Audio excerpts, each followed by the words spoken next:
بسم اللہ الرحمن الرحیم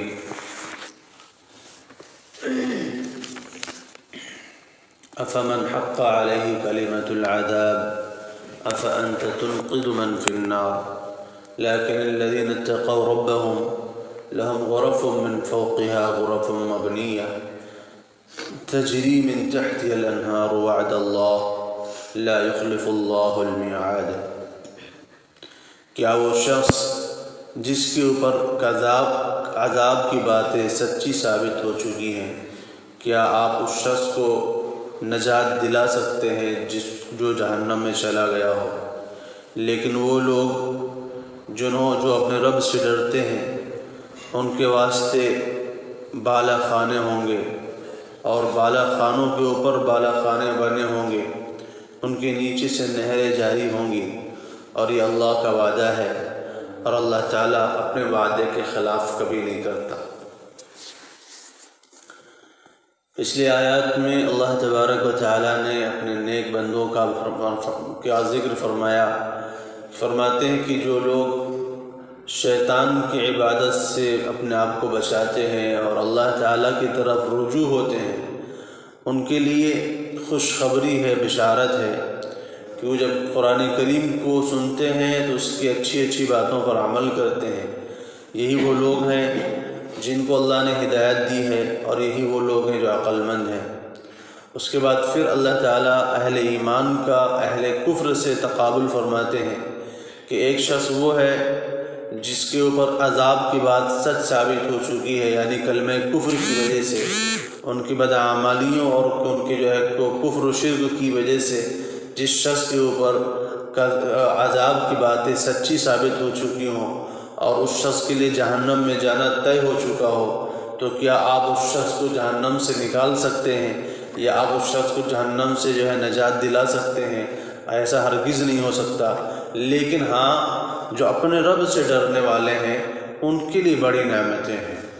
تو اللہ تعالیٰ نے پہلے کافروں کا انجام ذکر فرمایا یہاں پر کہ جس شخص کے اوپر عذاب کی بات سچ ثابت ہو گئی ہو، اس کو کیا آپ جہنم کے عذاب سے بچا سکتے ہیں، یا جو شخص آگ میں داخل کر دیا گیا ہو کیا آپ اس کو آگ سے نکال سکتے ہیں؟ یعنی اس کو تو نہیں نکال سکتے، کیونکہ وہ اپنے کفر کی وجہ سے ہمیشہ کے لیے جہنم کا مستحق ہو گیا۔ لیکن وہ لوگ جو اپنے رب سے ڈرتے ہیں، یعنی ان لوگوں کو آپ بچائیں گے جو اپنے رب سے ڈرتے ہیں، یعنی ان کے حق میں سفارش کریں گے۔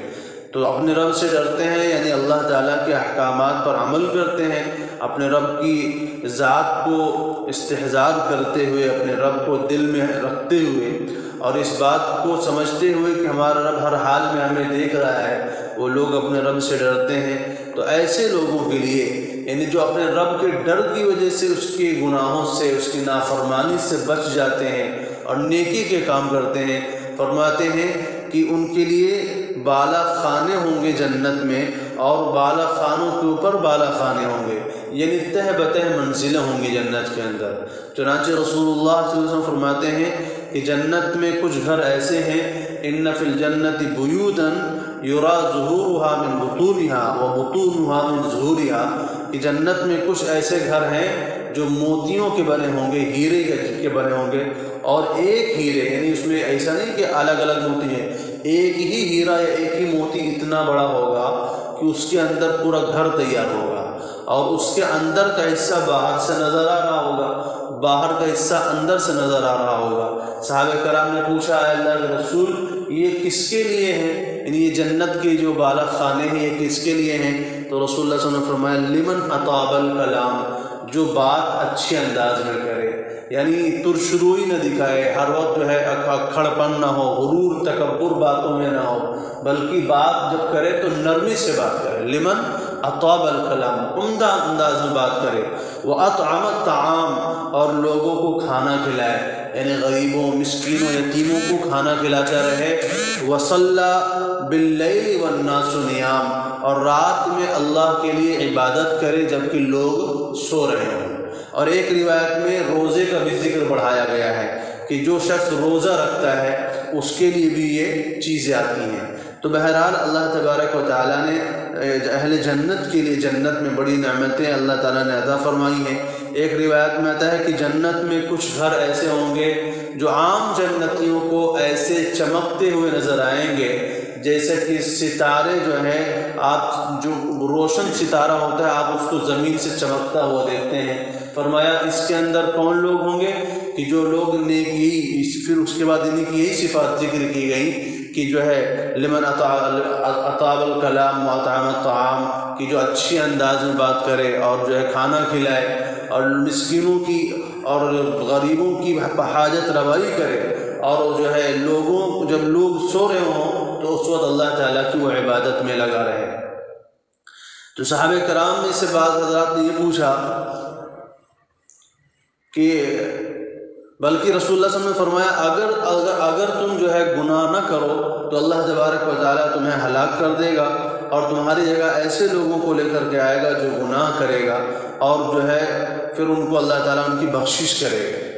اس کے بعد فرماتے ہیں کہ ان سے پوچھا، رسول اللہ صلی اللہ علیہ وسلم سے پوچھا گیا کہ جنت کی مٹی کیا ہے، جنت کا گارا کیا ہے؟ تو رسول اللہ صلی اللہ علیہ وسلم نے فرمایا کہ جنت جو ہے وہ سونے چاندی اور ہیرے جواہرات کی بنی ہوئی ہے، اس کا گارا جو ہے مشک ہے،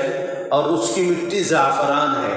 اور اس کی جو کنکر ہے وہ ہیرے موتی ہیں۔ یعنی جیسے ہماری زمین میں کنکر تو ہے، کنکر پڑے ہوتے ہیں، پتھر کے ہوتے ہیں، تو جو ہے دھول کے ٹکڑے ہوتے ہیں، زمین کے ذرات ہوتے ہیں، جنت کے جو کنکر ہوں گے وہ ہیرے جواہرات گویا کہ ایسے پھیلے ہوں گے زمین کے اوپر، مشک کی جو ہے زعفران کی زمین ہوگی۔ اور اس کے علاوہ فرمایا ان کی جو ایسی اللہ تعالیٰ ان کو جو ایسی نعمتیں عطا فرمائیں گے جو نعمتیں کبھی ختم نہیں ہوں گی، اور ان کو کبھی موت نہیں آئے گی، ہمیشہ رہیں گے، نہ ہی ان کے کپڑے پرانے ہوں گے، اور نہ ہی ان کی جوانی میں کبھی کوئی کمزوری آئے گی۔ فرمایا لَكِنَ الَّذِينَ اتَّقَوْا رَبَّهُمْ لَهُمْ غُرَفٌ مِّن فَوْقِهَا، لیکن وہ لوگ جو اپنے رب سے ڈرتے ہیں ان کے لیے جو ہے بالا خانے ہیں، یعنی اونچے گھر ہیں، اور من فوقها غرف، اور ان کے اوپر بھی اور اونچے جو ہے بالا خانے ہوں گے، تجری من تحت الانہار، اور کمال کی بات یہ ہوگی کہ ان کے نیچے سے نہریں بھی بہہ رہی ہوں گی، یعنی مکان اتنی بلندی پر ہوں گے اور نیچے سے نہریں بھی بہہ رہی ہوں گی۔ اور اللہ تعالیٰ فرماتے ہیں وعد اللہ، اس کو خیالی مت سمجھنا یا اس کو کوئی قصہ یا کہانی مت سمجھنا، یہ اللہ کا وعدہ ہے، یہ اللہ کا وعدہ ہے۔ واللہ لا یخلف اللہ المیعاد، اور اللہ تعالیٰ اپنے وعدے کے خلاف نہیں کرتے۔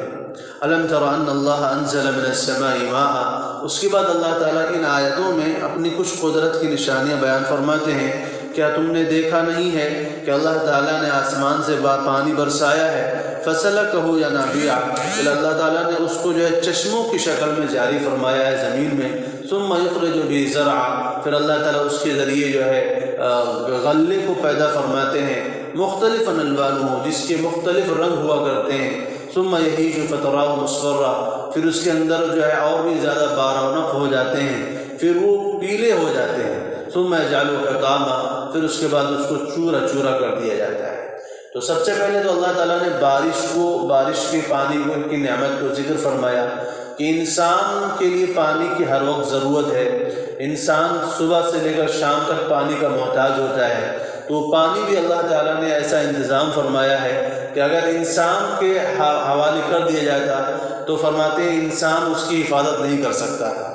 اگر پانی کو اللہ تعالیٰ کہتے ٹھیک لو ہم نے برسا دیا، اب تم جاؤ سال بھر کے لیے پانی جمع کر کے رکھ لو، انتظام کر لو، تو انسان کے پاس ایسی کوئی جو ہے تکنیک، ایسا کوئی تدبیر نہیں ہے کہ انسان اس پانی کو سال بھر کے لیے جمع کر کے رکھ سکے۔ اس لیے اللہ تبارک و تعالیٰ نے ندیاں بنائی ہیں، سمندر اور جو ہے تالاب بنائے ہیں، اور اس کے علاوہ پہاڑ بنائے جس کو ہم برفیلے پہاڑ کہتے ہیں۔ اللہ تعالیٰ بارش کے پانی کو برفیلے پہاڑوں پر جما دیتے ہیں، اور ایسا صاف ستھرا ہو کر کے جماتے ہیں کہ ذرہ برابر پہ گندگی کی کوئی گنجائش نہیں ہوتی۔ پھر وہی پانی اللہ تعالیٰ نے زمین کے اندر جو ہے پائپ لائنیں بچھا دی ہیں، یعنی ایک زمین کے اندر چشمے جاری کر دیں، زمین کے نیچے وہ پانی پہاڑوں سے پگھل کر کے زمین کے اندر آتا ہے، آپ زمین کو کھود کر کے جہاں چاہیں پانی نکال لیں، جتنا ضرورت ہو نکال لیں۔ تو یہ اللہ تعالیٰ کا انتظام ہے انسانوں کو پانی پینے کے واسطے۔ ہم تو گلاس میں منہ لگائے اور پانی پی لے، ختم، ہم نے تو پانی پی لے، اس کا احساس نہیں ہوتا۔ یہ پانی کتنے انتظامات سے اللہ تعالیٰ ہمارے تک پہنچاتے ہیں کہ ایک تو یہ ہے کہ اس کے لیے باقاعدہ اللہ نے برفیلے پہاڑ بنائے، ان برفیلوں پہاڑوں کے اوپر اللہ تعالیٰ پانی کو جما دیتے ہیں، اگر ایک دم سے پورا پانی جو ہے گلا دیا جاتا تو پانی خراب ہو جاتا دھوپ کے اثر سے، اس لیے برفیلے پہاڑوں کی شکل میں پانی کو جمایا، پھر اللہ تعالیٰ نے زمین کے اندر ہی اندر جو ہے باقاعدہ نہریں اور ندیاں جاری کی ہیں جو پانیوں کو وہاں سے لے کر کے پوری زمین میں پھیلاتی ہیں، اور انسان جو ہے تھوڑی سی محنت کر کے کھدائی کر کے چاہے کنویں کی شکل میں ہو چاہے بوری کی شکل میں ہو پھر وہ پانی نکال کر کے اس کو استعمال کرتا ہے۔ تو اسی کو اللہ تعالیٰ فرماتے ہیں کہ اللہ تعالیٰ نے آسمان سے پانی برسایا اور پھر اس پانی کو جو ہے چشموں اور کنووں اور ندیوں کی شکل میں اللہ تعالیٰ نے زمین میں جاری کر دیا ہے، اور پھر اسی پانی کے ذریعے تم جو ہے اپنے کھیتوں کی سینچائی، باغات کی سینچائی کرتے ہو، اور اس میں سے مختلف قسم کے پھل نکلتے ہیں۔ تم دیکھتے ہو کھیتی پہلے ہری بھری ہوتی ہے، اس کے بعد اور بھی جب تگڑی ہو جاتی ہے تو پھر پیلی ہونے کے قریب ہو جاتی ہے، اور اس کے بعد پھر وہ چورا چورا ہو جاتی ہے۔ آپ دھانوں کی کھیتی دیکھیں، گیہوں کی کھیتی ایسی ہوتا ہے کہ پہلے ہری ہوتی ہے، اس کے بعد جو ہے پھر جب پکنے کے قریب ہوتی ہے تو پیلی ہوتی ہے، اور اس کے بعد جب پک کر کے تیار ہو جاتی ہے تو پھر اس کو انسان کیا کر دیتا ہے، غلہ الگ کر لیتا ہے اور اس کی کھیتی بالکل چورا چورا کر کے ختم کر دی جاتی ہے۔ یعنی وہ جو دھان کی جو فصل کی جو اس کا جو لکڑی ہوتی ہے وہ چیز بالکل جو ہے چورا چورا کر دی جاتی ہے۔ تو اس سے انسانوں کی کیفیت اللہ تعالیٰ نے بیان فرمائی کہ انسان جب پیدا ہوتا ہے کمزور ہوتا ہے، اس کے بعد جوانی آتی ہے، طاقت آتی ہے، اور اس کے بعد بڑھاپا آتا ہے، پھر اس کے بعد موت آتی ہے، اور انسانوں کی ہڈیاں جو ہے زمین میں مل کر چورا چورا ہو جاتی ہیں۔ فرماتے ان فی ذالک لذکریٰ لاولی الالباب، یقیناً اس میں نصیحت نامہ ہے ہر اس شخص کے لیے جو عقل والا ہے۔ افمن شرح اللہ صدرہ للاسلام، کیا وہ شخص جس کے سینے کو اللہ تعالیٰ نے اسلام کے لیے کھول دیا ہو، فہو علی نور من ربہ، تو اپنے رب کی طرف سے نور پر رہتا ہے۔ اللہ تعالیٰ جب انسان کے دل کو کھول دیتے ہیں تو انسان کے دل میں اللہ تعالیٰ ایک نور ڈال دیتے ہیں، انسان کا دل کشادہ ہو جاتا ہے۔ رسول اللہ صلی اللہ علیہ وسلم سے صحابہ کرام نے پوچھا تھا کہ اس آیت کا کیا مطلب ہے، تو اللہ تعالیٰ رسول اللہ صلی اللہ علیہ وسلم نے فرمایا تھا کہ جب اللہ تعالیٰ کسی انسان کے دل میں جس انسان کے سینے کو کھول دیتے ہیں تو اللہ تعالیٰ اس انسان کے دل میں نور ڈال دیتے ہیں، اور جب اس کے دل میں نور آ جاتا ہے تو پھر اس کو نیکیوں کی طرف رغبت ہو جاتی ہے، آخرت والے اعمال پسند ہو جاتے ہیں، نمازیں پڑھنا اچھی لگتی ہیں، اور اچھے کام کرنا اس کو پسند ہو جاتا ہے، گناہوں سے نفرت ہو جاتی ہے، اللہ کی نافرمانی سے وحشت ہوتی ہے، وہ اللہ تعالیٰ کی نافرمانی کرنا اپنے لیے بہت بڑا بوجھ سمجھتا ہے۔ یہ کب ہوتا ہے؟ جب اللہ تعالیٰ انسان کے سینے کو اسلام کے لیے کھول دیا کرتے ہیں۔ فویل للقاسیۃ قلوبہم من ذکر اللہ، بربادی ہے ان لوگوں کے لیے جن کے دل اللہ کی یاد سے سخت کر دیے گئے، یعنی جن کو نمازوں کی توفیق نہیں ہے، اللہ کی یاد کی توفیق نہیں ہے، اس کے احکامات پر عمل پیرا ہونے کی توفیق نہیں ہے، تو ایسے لوگوں کے لیے فرماتے ہیں ان کے لیے بربادی ہے۔ 8ویں پارے میں بھی اللہ تعالیٰ نے اسی طرح کا حکم فرمایا، وہاں پر فرمایا ومن یرید اللہ ان یجعل صدرہ ضیقا حرجا کانما یصعد فی السماء، اللہ تعالیٰ جس کے سینے کو کھول دیتے ہیں تو اس کے لیے اللہ اسلامی احکامات پر عمل کرنا آسان ہو جاتا ہے، لیکن جس کو اللہ ومن یرید ان یضلہ، جس کو گمراہ کرنا چاہتے ہیں، جس کو برباد کرنا چاہتے ہیں تو اس کے سینے کو تنگ کر دیتے ہیں، لہذا اس کو عبادتیں کرنا اتنا مشکل محسوس ہوتا ہے جیسا کہ آسمان میں چڑھنا